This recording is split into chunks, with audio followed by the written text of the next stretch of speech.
আয়াতুল কুরসি পাঠের ফজিলত। প্রতি ফরজ সালাতের পরে আয়াতুল কুরসি পড়লে এর ফজিলত হলো ওই বান্দার সাথে মহান আল্লাহ পাকের সাক্ষাতের মাঝে বাধা হলো মৃত্যু। অর্থাৎ যে ব্যক্তি প্রতি ফরজ সালাতের পরে আয়াতুল কুরসি পড়ল, সে মৃত্যুর সাথে সাথে মহান আল্লাহ পাকের জান্নাতে প্রবেশ করল। সুবহানাল্লাহ। নবীজি সাল্লাল্লাহু আলাইহি সাল্লাম বলেন, যখন ঘুমাতে যাবা তখন আয়াতুল কুরসি পড়বা। যদি পড়ো, আল্লাহ পাকের পক্ষ থেকে তোমার রক্ষণাবেক্ষণের জন্য একজন ফেরেশতা নিযুক্ত করা হয়। সকাল পর্যন্ত ওই ফেরেশতা আয়াতুল কুরসি পাঠকারীকে হেফাজত করে, শয়তানকে কাছে আসতে দেয় না। ফরজের পরে পড়লে মাগরিব পর্যন্ত পাহারা দেয়।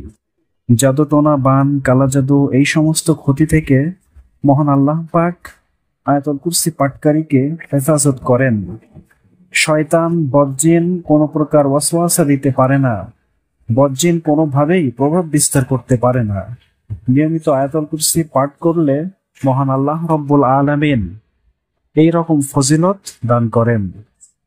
আল্লাহ পাক রব্বুল আলামিন আমাদের সকলকে আয়াতুল কুরসি বেশি বেশি পাঠ করার তৌফিক দান করুন।